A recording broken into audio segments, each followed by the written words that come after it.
Sa isang liblib na nayo na tila kinalimutan ng panahon.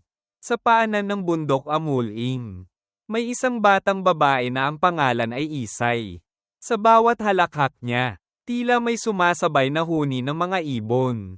At sa bawat hakbang niya sa damuhan ay tila bumubuka ang mga bulaklak upang siya'y salubungin. Hindi siya prinsesa sa isang kastilyo, ni anak ng pinuno ng baryo.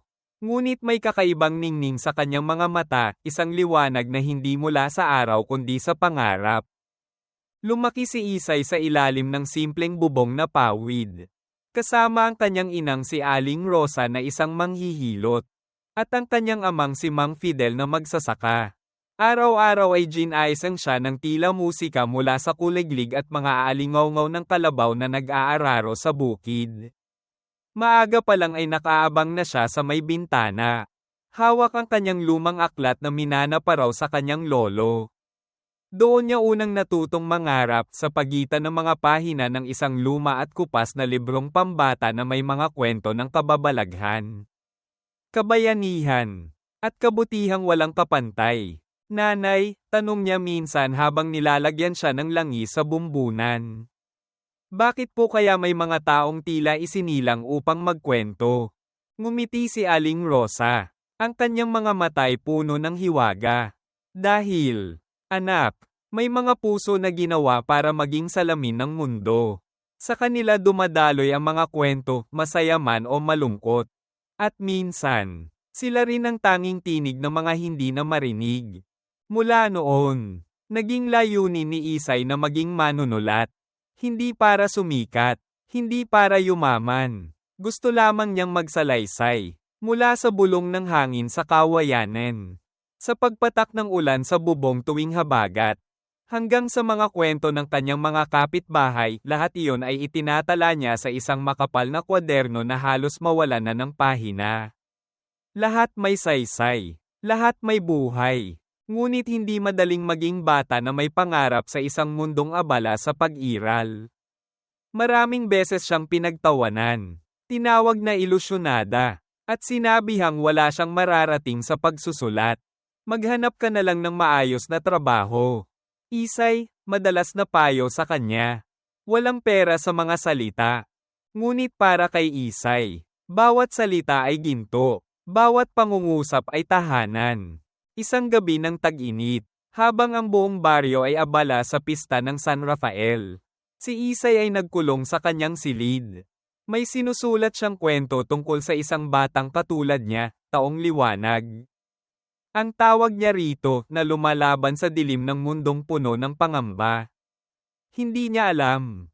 Iyon na pala ang simula ng isang masalimuot ngunit kahangahangang paglalakbay, ang paglalakbay ng kanyang puso tungo sa sentro ng liwanag na matagal na niyang pinapangarap. At sa pag-ikot ng mundo, sa mga salitang kanyang isinulat, at sa mga lihim na unti-unting lumilitaw, mabubuksan ang isang daan hindi lamang patungo sa tagumpay, kundi patungo rin sa mga alaala ng isang batang may bitbit na tanglaw sa kanyang puso, isang batang ang pangarap ay kasing liwanag ng buwan. At ang panulat ay kasing talam ng katotohanan. Dito magsisimula ang kanyang kwento. Katawan ng kwento, ang landas ng liwanag. Makalipas ang ilang taon, habang si Isay ay patuloy na lumalaki, lalo ring lumalalim ang kanyang pagkagiliw sa pagsusulat. Habang ang iba niyang mga kaibigan ay abala sa paglalaro ng tumbang preso o luksong tinik, siya ay madalas matagpo ang nag-iisa sa ilalim ng punong mangga. Nakayuko sa kanyang lumang kwaderno.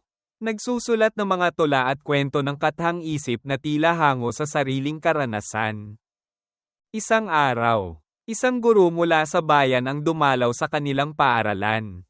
Si Ginoong Abad, isang matandang may biguteng puti at salamin sa mata, ay dumalaw upang magsagawa ng workshop sa panitikan. Tinawag niya ang mga mag-aaral na may hilig sa pagsusulat at isa na roon si Isay. Ipinabasa niya ang isang tula ni Isay sa harap ng klase, isang tula tungkol sa pag-ibig ng isang anak sa kanyang ina. Sa unang pagkakataon, narinig ni Isay ang palakpakan hindi bilang pagbibigay galang lamang, kundi bilang pagkilala. May liwanag sa iyong panulat. Isay, ani Ginoong Abad matapos ang klase. Huwag mong hayaang lamunin ito ng kadiliman ng pagdududa.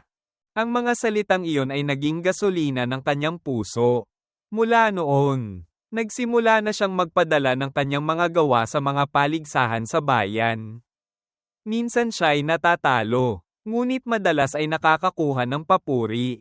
Hanggang isang araw, isang liham mula sa Maynila ang dumating. Isang kilalang pahayagan ang nagnais ilathala ang kanyang maikling kwento. Halos mabitawan ni Isay ang papel sa kanyang mga kamay. Para bang hindi totoo, siya, ang simpleng dalagitang taga-bundok, ay maririnig ng daan-daang libong tao. Ngunit kasabay ng tagumpay ay dumating ang pagsubok. Nagkasakit si Aling Rosa. Ang mga hilet at halamang gamot na dati lunas sa lahat ay tila hindi na sapat. Kinailangang dalhin sa ospital. Doon unang naramdaman ni Isay ang sakit ng kawalang kapangyarihan. Ang bawat patak ng swero ay tila pagtulo ng kanyang mga pangarap. Anak, bulong ni Aling Rosa. Ipagpatuloy mo ang pagsusulat. Huwag mong hayaang masayang ang liwanag na nasa iyo. Sa huling hininga ng kanyang ina, isinumpa ni Isay na hindi siya titigil. Nagsumikap siyang makapasok sa isang pamantasan sa Maynila sa pamamagitan ng scholarship. Doon niya naranasan ang hirap ng lungsod, ang ingay, ang pagod, ang lungkot ng pagiging malayo sa tahanan. Ngunit hindi siya natinag. Patuloy siyang nagsulat, sa kabila ng mga pagsubok. Unti-unting sumisikat ang kanyang pangalan sa larangan ng panitikan. Isa-isang lumalapit ang mga pintuan ng pagkakataon. At isa-isang pinapasok ni Isay. Ngunit higit sa lahat ng tagumpay, ang hindi niya inaasahan ay ang pagkakatagpo sa isang batang babaeng katulad niya dati. Si Lyra, isang batang patuloy na dumadalaw sa kanilang library sa paaralan, ay may dala-dalang lumang notebook na puno ng kwento. Ate Isay, anang bata. Gusto ko pong maging tulad ninyo. Napangiti si Isay. Sa mga mata ng bata, nakita niya ang dating siya. At sa mga salita nito, naramdaman niya ang sariling pangarap na patuloy na nabubuhay sa iba. Wakas, ang pag-ikot ng liwanag. Lumipas ang maraming taon. Si Isay ay isa ng kilalang manunulat, guro, at tagapagsalita. Ngunit sa kabila ng lahat, hindi niya kailanman kinalimutan ang baryo sa paanan ng bundok Amuling. Taon-taon ay bumabalik siya roon upang magsagawa ng libreng workshop para sa mga batang may hilig sa pagsusulat.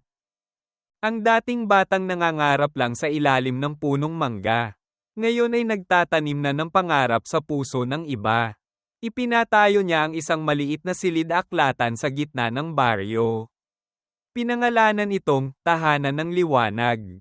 Sa bawat aklat na naroon, nakapaloob ang alaala ng kanyang ina, ng kanyang kabataan, ng kanyang pakikibaka. Isang gabi, habang siya'y naglalakad sa ilalim ng buwan sa tabi ng silid-aklatan, narinig niya ang tawanan ng mga bata. May isa sa kanila ang bumigkas ng isang tula. Napahinto si Isay. Sa bawat salitang binigkas ng bata, tila muling nabuhay ang kanyang pagkatao, ang batang si Isay na minsang naniwala sa himala ng mga salita. Sa gabing iyon, tinanaw niya ang langit, at sa pagitan ng mga bituin, tila may isang liwanag na pamilyar, marahil ang alaala ni Aling Rosa. Ang ngiti ni Mang Fidel, at ang apoy ng kanyang kabataan. Hindi man siya naging sikat sa mata ng mundo, naging ilaw naman siya sa daan ng marami. At sa bawat kwento niyang isinulat, sa bawat batang kanyang ginabayan, sa bawat pangarap na kanyang pinukaw, doon tunay na sumilang ang liwanag. Ito ang kwento ni Isay. Isang babaeng isinilang hindi upang magningning para sa sarili, kundi upang maging tanglaw sa madilim na landas ng iba. At ang kanyang panulat ay magpapatuloy hanggang sa dulo ng panahon. KONKLUSYON, ang buong mundo sa liwanag ng panulat. Ang buhay ni Isay ay tila isang tulang isinulat sa hangin, mahinahon ngunit matapang. Masalimuot ngunit malinaw. Mula sa isang simpleng baryo sa paanan ng bundok Amuling hanggang sa malalawak na daan ng lungsod. Bitbit niya ang kapangyarihan ng mga salita. Sa kanyang mga pahina, natagpuan natin ang liwanag sa gitna ng dilim sa kanyang mga pangarap. Nakita natin ang kakayahan ng isang batang babae na baguhin hindi lamang ang sarili niyang mundo, kundi pati na rin ang mundo ng mga taong kanyang natagpuan sa daan. Hindi lamang ito kwento ng isang batang babaeng nagtagumpay sa kabila ng kahirapan. Ito rin ay kwento ng pagmamana ng lakas mula sa mga taong unang naniwala, tulad ni Aling Rosa at Mang Fidel, mga taong tahimik ngunit matibay. Mga guro ng buhay na nagturo kay Isay kung paano makinig sa bulong ng puso. Ang kanilang mga payo at aral ay naging batong tuntungan ni Isay upang marating ang rurok ng kanyang layunin. Sa kanyang paglalakbay, nakita natin ang halaga ng pagkukwento, kung paanong ang bawat kwento ay maaaring maging salamin, tulay, at kandila sa madidilim na sulok ng lipunan. Hindi kailanman naging hadlang ang pagiging probinsyana, mahirap, o babae sa isang daigdig na puno ng hadlang. Bagkus, ginawa niya itong inspirasyon, ginawang lakas. Ang tahanan ng liwanag na kanyang itinayo sa kanyang baryo ay hindi lamang aklatan. Isa itong banal na lugar kung saan muling isisilang ang mga bagong Isay. Ang bawat batang pupulot ng aklat sa kanyang mga istante ay nagiging bahagi ng panibagong kabanata ng kwentong siya rin ang nagsimula. Isang buhay na patuto na ang liwanag ay naipapasa, hindi upang mawala sa pinanggalingan kundi upang dumami sa iba. At ngayon, sa puntong ito ng kanyang buhay, isang bagong yugto ang naghihintay kay Isay. Hindi na siya lamang ang nagsusulat, isa na rin siyang tagapagturo, mentor, at tagapagsindi ng apoy sa puso ng susunod na henerasyon. Gaya ng kanyang sinulat minsan, ang panulat ay hindi armas upang sugatan, kundi ilawan upang makakita. At sa bawat batang nahawakan ng kanyang mga kwento, malinaw na ang ilaw na iyon ay patuloy na lumalaganap. Ang mga aral na hindi maaaring malimutan. Sa kabuuan ng kwento, may ilang aral tayong baon mula sa buhay ni Isay. Ang pangarap ay hindi nasusukat sa laki kundi sa lalim. Hindi kailangang nasa syudad o may maraming koneksyon upang magsimula ng pagbabago. Minsan, sapat na ang isang lumang kwaderno, isang punong mangga, at isang pusong handang magsulat. Ang pagsusulat ay hindi luho kundi misyon. Sa kamay ng isang tapat na manunulat, ang kwento ay nagiging sandata laban sa kawalang pansin, kawalang katarungan, at kawalan ng pag-asa. Ang pagbalik sa pinanggalingan ay hindi hakbang paurong kundi pagyakap sa ugat. Mula sa baryo pabalik sa baryo. Pinatunayan ni Isay na ang tunay na tagumpay ay ang makapag-ambag sa lugar kung saan ka unang natuto. May saysay ang bawat kwento. Kahit ang pinakapayak na karanasan ay may aral, may damdamin, at may kapangyarihang baguhin ang paningin ng iba sa mundo. Ang liwanag ay hindi natatapos sa isang tao. Ito'y ipinapasa, pinapalago, at ibinubunga sa iba. Sa ganitong paraan, ang kwento ni Isay ay hindi kailanman matatapos. Ang hinaharap, mga paglilinaw sa dulo ng landas. Habang humaharap si Isay sa hinaharap, dala-dala niya ang panibagong pananaw. Nais niyang dalhin ang kanyang sining sa mas malawak na saklaw, hindi lamang sa aklat, kundi sa iba't ibang anyo ng media, podcast, dokumentaryo, at mga digital na kwento. Inaasam niyang makalikha ng platapormang bukas sa mga boses ng kabataan, lalo na yaong mga galing sa malalayong lugar. Isang vision niya ay ang Liwanag Project, isang mobile storytelling caravan na pupunta sa mga liblib na lugar upang turuan ang kabataan ng sining ng panulat at pagbabahagi. Isa pang bahagi ng plano ay ang paggawa ng digital archive ng mga oral tradition mula sa iba't ibang rehiyon ng Pilipinas, isang paraan upang ipreserba ang kayamanan ng ating kultura at ipasa ito sa makabagong henerasyon. At higit sa lahat, Ang kanyang panulat ay magiging tulay para sa kapayapaan, hindi lang personal kundi panlipunan. Sa gitna ng ingay ng mundo, nais niyang bigyan ng boses ang katahimikan. Iyan ang tunay na The Road to Tranquility. Panawagan, tahanan ng liwanag sa bawat isa. Sa pagwawakas ng ating kwento, naway dalhin mo ang liwanag na iyong nasaksihan.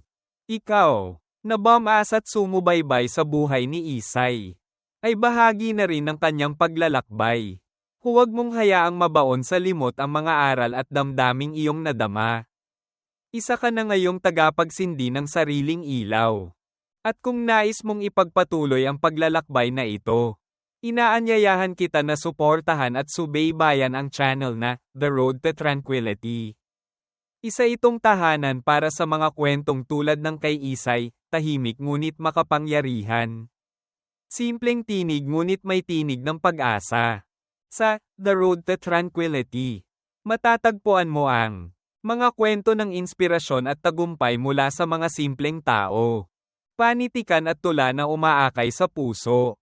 Pagninilay at pagninilay-nilay sa katahimikan ng buhay. Mga aral na sumasalamin sa ating pagkatao bilang Pilipino. Mag-subscribe ka, makinig, magnilay, at ibahagi ang liwanag. Dahil ang kwento ay hindi lang para basahin, ito'y para isabuhay. At sa dulo ng bawat kwento, sa dulo ng bawat pahina, may bagong simula. Halina't magsimula tayong muli kasama si Isay. Kasama ang The Road to Tranquility.